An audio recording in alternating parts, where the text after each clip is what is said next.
Hello, I'm Jenya DeLima. Welcome to Writing and Editing, the podcast that takes a whole person approach to everything related to both writing and editing. Have you ever thought about incorporating a music scene in your manuscript, but you weren't sure where to start, what research is involved, or how to do it in a way that feels integral to your story? Author Jean Burgess is here today to help us answer those questions and more. This is How to Write About a Music Scene. Thank you for being on the show, Jean. So glad to have you here. Thank you for having me. If you'd like to start by telling us about your interest and personal history in the music scene, because I know you do have some personal history. Indeed, I do. And I'm happy to share that with you. Let me start by saying that I come from a theater background, a musical theater background. So that's a good place to start. I spent 40 years as an actor and a director. Oh, wow. And that sort of morphed into teaching, another 20 years of teaching. When I retired, I was finally able to do some writing. That led to two books, actually, a nonfiction. My nonfiction was called Collaborative Stage Directing, which was a textbook for students. Okay. But then this is my debut fiction. And most of my works have to do with the performing arts. So here I Makes am. sense. Right, indeed. But I will share a secret about this book. Let me maybe start by explaining the backstory a little bit. Oh, yeah, that'd be great. And we'll keep the listeners on edge about my secret. There we go. We've got a lead in. So this book is That Summer She Found Her Voice, a retro novel. Ooh, what's a retro novel? Yeah, there's another good question. So the book is set in 1978, retro. And it tells the story of a 23-year-old named Margie Stevens who grew up in a very small town on Maryland's Eastern Shore. And when the readers meet her, she is just depressed. She's spiraling because she caught her boyfriend cheating. Trope that everybody can relate to, at least the women listeners. Yeah. And the problem is that she was a college graduate and she set her dreams and aspirations to the wayside to follow his, right? So what's she going to do now? She's rudderless. What's she going to do? So she opens the newspaper, the local paper, and there is a small audition notice for a touring swing band, of all things. And totally out of character for her, she decides to go for it. And it's located in Baltimore. She jumps in her car, auditions, and gets into this touring swing band and begins a journey of self-discovery. So that's kind of what the book is about. Now, it sort of sounds like, it's just going to be a bunch of peeks backstage, episodes of touring, sort of like Daisy Jones and the Sixth. And or Opal and Nev. Yeah, and yes, it does have a lot of that, and that's fun. But I've also woven in some other 70s themes, and we can talk about those. So here's the secret, though.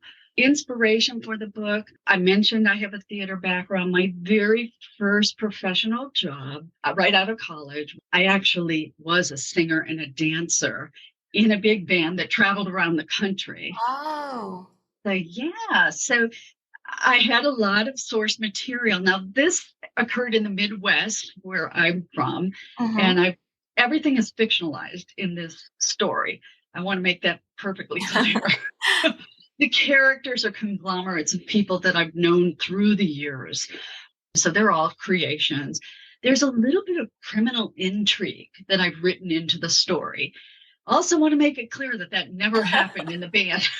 I've totally made that up completely. Also good to note. Yeah, it's for lawsuits, right? Right, exactly. A whole other episode on that. But yeah, so that was the inspiration. And what do writers do? They pull from their life experiences and then they expand on it and make creations, right? That's what we do. Exactly. But by putting it into a new environment like Baltimore is a wonderful music town. And a lot of people don't know about that. So that was one of my reasons for writing the book and expanding and researching to make that part of the story as authentic as possible. Yeah, so what kind of research did you do? Because you must have already had an inkling of what to include in each step along the way, even knowing how she would have found out about the audition, for example. Because I would imagine if you weren't certain of that ahead of time, that alone would be a tidbit you'd have to research. But how did it differ since you already knew some of this going in, but by moving locations? Right. So people do say, well, why did you pick Baltimore? Here's also another secret. Oh, your listeners are getting all the secrets. I'm married to a musician and So we should marry musicians. I live in central Maryland. So I don't live in Baltimore, but of course he plays all over the place in Maryland and on the Eastern Shore. So that kind of helped. We do know musicians and, they'll say, oh, I played at this place. I played at this place. But my job, or at least personal job, is I wanted to make all of the places that were mentioned in the Baltimore music scene authentic to the year I chose them. Oh, yeah.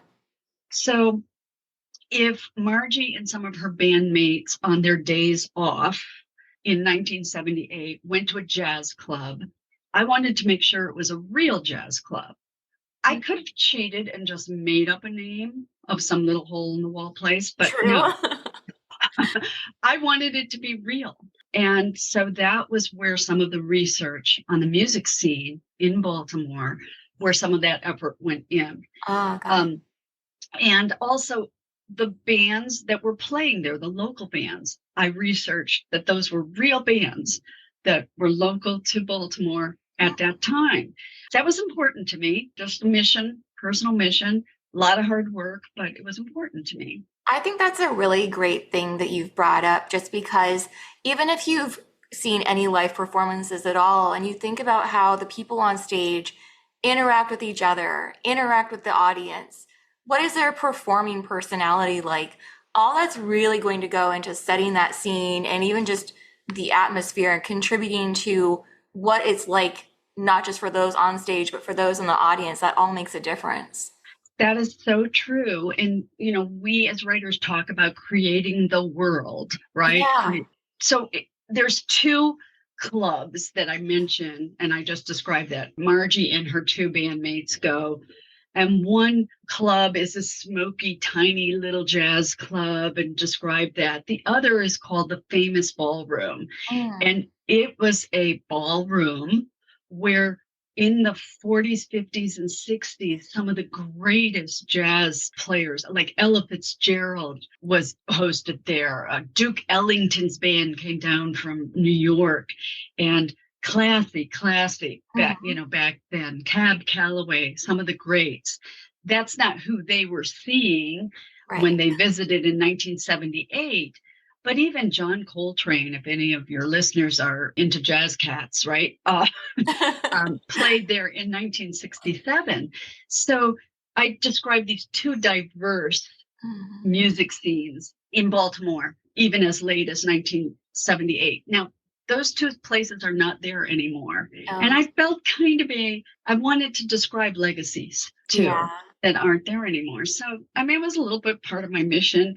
Was it important to the story? In a way, because I wanted my readers to maybe get introduced to some genres of music and to understand a little bit about Baltimore's music scene. So it was a little submission. And even the historical significance of these places and what that would have meant to a character of that time who's encountering these and understands that they're places of importance.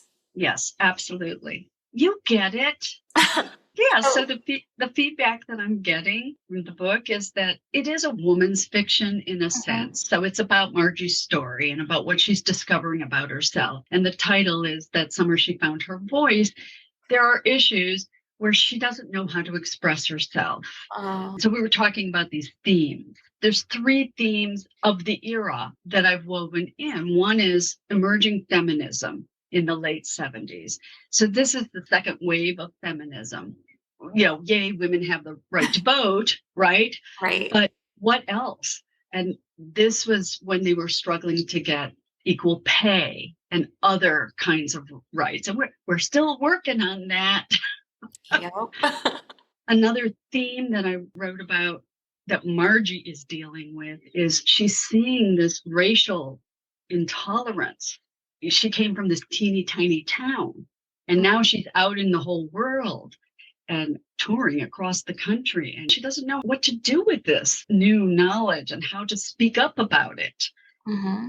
And then the third is this sort of seeking spiritual question. She was raised in a very strict Catholic home, and she's got a lot of questions about that. And she's searching for some spiritual. And the late 70s was the time from transcendental meditation and sort of Eastern philosophy. And so she was kind of dabbling. Which we see in a lot of the music from that time period. So that's actually leads into something that I've been thinking about as you've been talking about theme.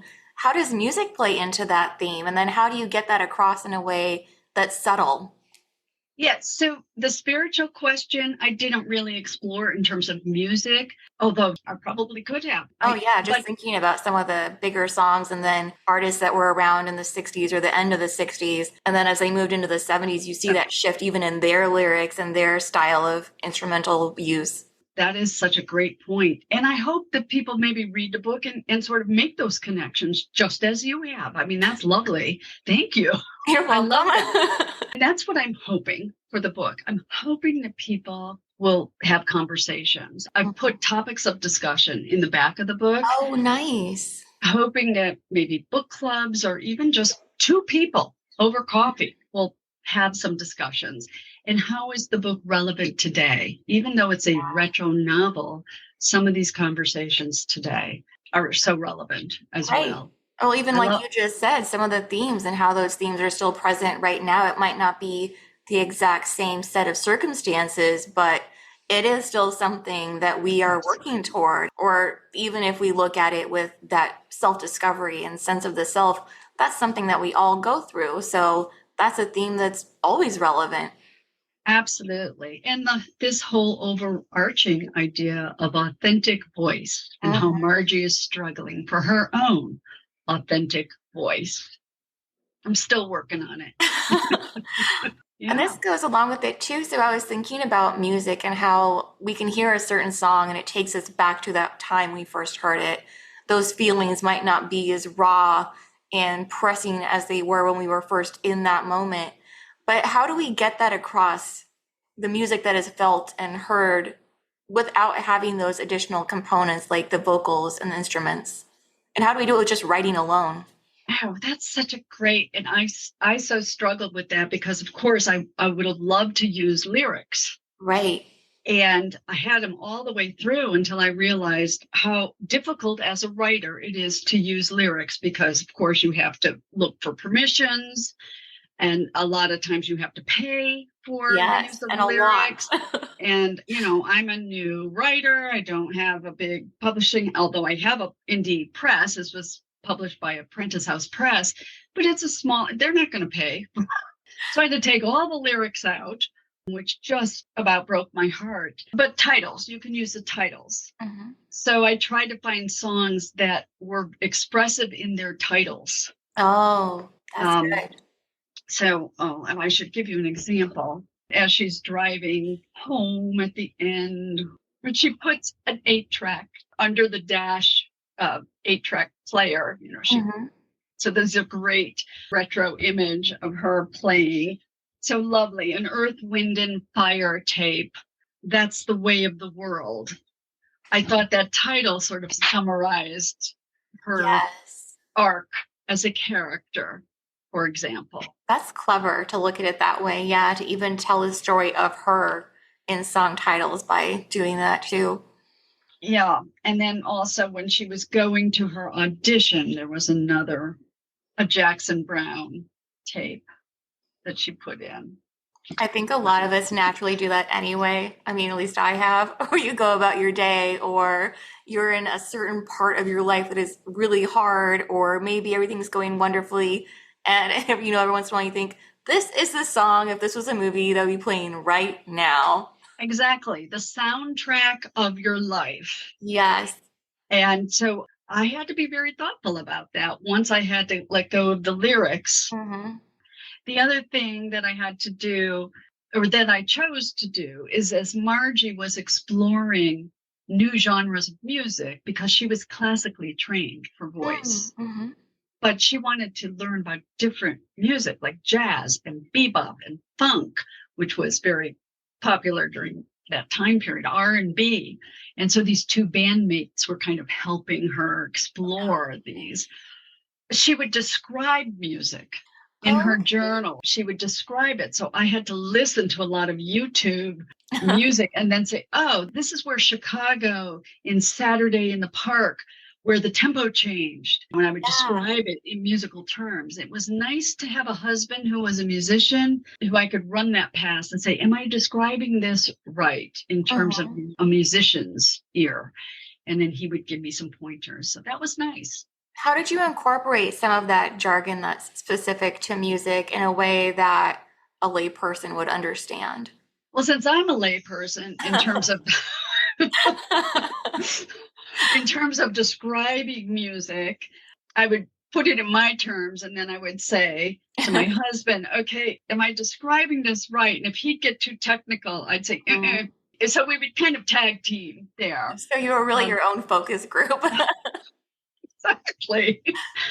Team of two. That's the way to do it. Yeah. So that's one thing we've seen across the board when people are doing research, that they talk to someone who's in that industry or that profession or is an expert on that subject. So it just seems very serendipitous that you had your own in-house expert.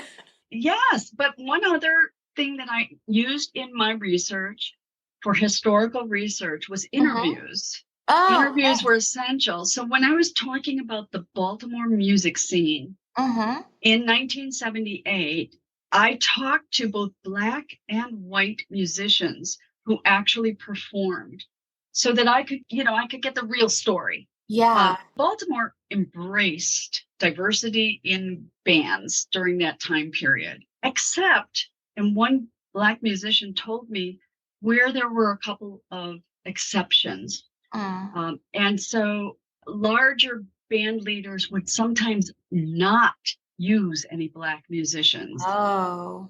because they would then sometimes not be able to get into elite private clubs, even in 1978, which shocked me. Mm. In 1978, there were still restrictions. And I wrote that into the book. Good. Um, Yeah, good. Because I think that especially with a lot of younger readers, it's harder to imagine some of these long lasting effects that we've seen. yes, You think yes, that, oh, this must have ended by blank because this law was enforced in blank, but they just yes. don't realize. Yes, yes. So I wrote both of that. I wrote both the ways that it was embraced Mm-hmm. and what a great town Baltimore was in terms of bands that, they mixed it up. It was no problem. And then the other side, where band leaders were not so tolerant. I think that And you've given readers a fuller picture of what it was really like by doing that and by not focusing on just, I'm going to interview these three people who all had similar experiences. right. And I think as a researcher, you have to dig. Oh, yeah. You can't just accept, no, yeah, oh, here's a picture of a band in the 70s in Baltimore, and oh, it's integrated. So I guess that's it. Yeah, that's a really good point too, because I think it's too easy to come to our own conclusions and to make up a story to fill in any gaps instead of finding out what it was really like. Yes, yes, that is true. Absolutely. So, how did you go about doing these interviews or even finding the people to interview and then contacting them? Again, one interview leads to another. Who else do Mhm. you know? Being married to a musician was helpful. Who do you know, There's that honey? tip again. And resources. I had a great book called Baltimore Sounds. Mm, And it was like an encyclopedia full of all the bands that played from 1950 all the way to 1980. So that gave me a lot of names. It gave me a lot of bands that actually did play hmm. uh, in Baltimore. And those were some of the real bands I was mentioning earlier that I wanted to place in these clubs. Yeah. I do a whole lecture on all these different ways that I've researched, because you can't just do one type of research. You've got to do it Right. all. I started my research during COVID. And so, it was phone Yeah. interviews during that time. But these people were generous with their time. They Oh, wanted to talk about their experiences. So it was great. It was great. I bet that made it a lot easier too, just in order to find those details and be able to tell those parts of their stories by having people who were so willing and ready to share that. That is true. And I would imagine that you also must have visited a lot of places, or at least similar places in person to get a feel for them. That's true. I mean, now those two clubs that I mentioned and Hmm. a couple of the other places that I mentioned, they're not there anymore. So, of course, in that case, you have to do the online research and search for pictures and images and in that way to describe them. But a lot of my other research required on-site Hmm. research, sure, to get a feel for it. Was there anything that you tried to research and you weren't able to find an answer, or you weren't able to describe it to your satisfaction, that you ended up having to remove or add a little bit more of that personal speculation? No, but what did happen is I would sometimes stray. Mm. And maybe I could explain why. Oh, yeah, please do. So, for example, for the sake of the story, I might fictionalize something. Hmm. And here's a great example. On the Eastern Shore, I needed a college that was about an hour away, that was a Catholic college, because as I mentioned, Margie was raised in a strict Catholic home, and there were no Catholic colleges on the Eastern Shore. There was about an hour away a private college in a town called Chestertown. So I Oh, just created St. Angela's College. So hmm. that might be an example to answer your question. Okay, yeah, definitely works. But I would always put a note in the back matter. I'd always explain it because I Hmm. wanted everything to be authentic. But sometimes, for the sake of the storyline, you have to be creative or Right. you have to fictionalize. I mean, it is a fiction. I'm allowed, Yeah. right? So, kind of answering your question there, but I think that definitely answers it, yes. Well, okay. before we go, for those who live in the Baltimore area or will be visiting, do you have any places you recommend them going if they want to go on their own little historical music tour? Well, and sadly, those places are no longer there, but there are still some great clubs in Baltimore, and they're little places where there's great sound. So in Baltimore, not in Little Italy necessarily, but in an area called Fells Point, you just pick up a local paper and see what's playing and what might be of interest. But sadly, jazz clubs are drying up all over the place, but all kinds of music. It's a great place. Well, thank you again. This was great. Yeah, thank you. Thank you for listening, and make sure to check out the show notes for more information. And then please join me next week when author Ari Rosenstein will be here to explain what you should expect when you're working with a small press. And if you enjoyed today's episode, please subscribe and share the link with a friend. Thanks again.